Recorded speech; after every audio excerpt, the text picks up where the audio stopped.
Champion ট্রফির জন্য ভারতের ওপেনিং ব্যাটসম্যান কিন্তু কে? জসওয়াল না শুভমান গিল? ইংল্যান্ডের বিরুদ্ধে যে কিন্তু ফার্স্ট ওডিআই ম্যাচটি খেলা হলো, যশস্বী জসওয়াল কিন্তু কোনো ভালো স্কোর করতে কিন্তু পারেনি।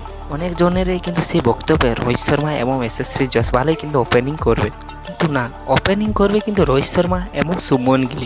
কিন্তু তার মধ্যে 3 নম্বর, 4 নম্বর এবং 5 নম্বর ব্যাটসম্যান কে হতে পারে?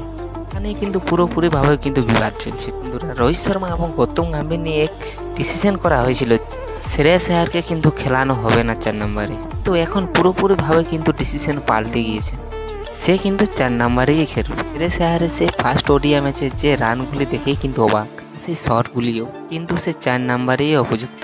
বিরাট কোহলি তো 3 নম্বর ব্যাটসম্যান রয়েইছে, বলের কিং কোহলি বিরাট কোহলি, সে কিন্তু 3 নম্বর ব্যাটসম্যানই খেলবে, এ নিয়ে কোনো বিবেচনাই করা চলবে না। 5 নম্বর ব্যাটসম্যান হয়ে থাকবে কিন্তু কে রাহুল, এবং সে উইকেট রক্ষক হিসেবেও থাকবে। কিন্তু হোয়াইট বলের কিং কোহলি কিন্তু 3 নম্বরেই খেলবে, শ্রেয়স আয়ার কিন্তু 4 নম্বরেই থাকবে, এবং 5 নম্বর কিন্তু কে রাহুল এবং উইকেট রক্ষক হিসেবেও থাকবে। আপনাদের কি মতামত আপনারা কিন্তু কমেন্ট বক্সে জানিয়ে দেবেন, এবং আমার চ্যানেলটিকে যারা এখনও পর্যন্ত সাবস্ক্রাইব করেনি অবশ্যই কিন্তু লাইক, কমেন্ট, শেয়ার অবশ্যই করে দেবেন। ধন্যবাদ। জয় রাধে।